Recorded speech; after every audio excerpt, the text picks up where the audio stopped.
ஒரு சின்ன பையன் அவனோட 4 வயசு தங்கச்சி அழைச்சிட்டு கடத்தெரு வழியா போயிட்டு இருக்கான். அப்போ அந்த பொம்மை கடையோட வாசல்ல தங்கச்சி தயங்கி நிக்கிறத பார்த்து இந்த பொம்மை வேணும் அப்படின்னு கேக்குறான். அவ சொன்ன அந்த பொம்மையை எடுத்து அவ கையில கொடுத்துட்டு பெரிய மனுஷ தோரணையோட கடையோட முதலாளியை பார்த்து அந்த பொம்மை என்ன விலை அப்படின்னு கேட்டான். அதுக்கு அவர் சிரிச்சுக்கிட்டே உங்ககிட்ட எவ்வளவு இருக்கு அப்படின்னு கேக்குறாரு. அதுக்கு அந்த சிறுவன் விளையாட சேர்த்து வச்சிருந்த கடல் சிப்பிகளை தன் பாக்கெட்ல இருந்து எடுத்து கொடுத்து போதுமா அப்படின்னு கவலையோட கேட்டான். அதுக்கு அந்த கடைக்காரர் அவனோட கவலையான முகத்தை பார்த்துட்டு எனக்கு 4 சிப்பிகள் போதும்னு சொல்லி மீதியை கொடுத்துட்டாரு.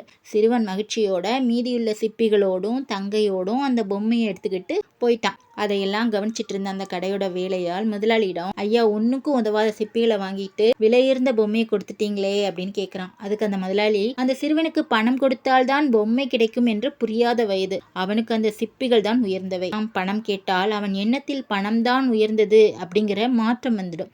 அது தடுத்துட்டேன். அதுக்கப்புறம் அந்த தங்க கேட்டதெல்லாம் தன்னால வாங்கி தர முடியுங்கிற தன்னம்பிக்கையையும் அவனுக்குள்ள விதைச்சிட்டேன். என்னைக்கோ ஒரு நாள் அவன் பெரியவனாகி இந்த சம்பவங்களை எல்லாம் நினைச்சு பார்க்கும்போது இந்த உலகம் நல்லவர்களால் ஆனது என்ற நல்ல எண்ணம் அவன் மனதில் தோன்றும். அதனால அவன் எல்லார்ட்டையும் அன்பு காட்ட தொடங்குவான். உலகம் அன்பினால் கட்டமைக்கப்பட வேண்டும் என்று அந்த முதலாளி கூறினார்.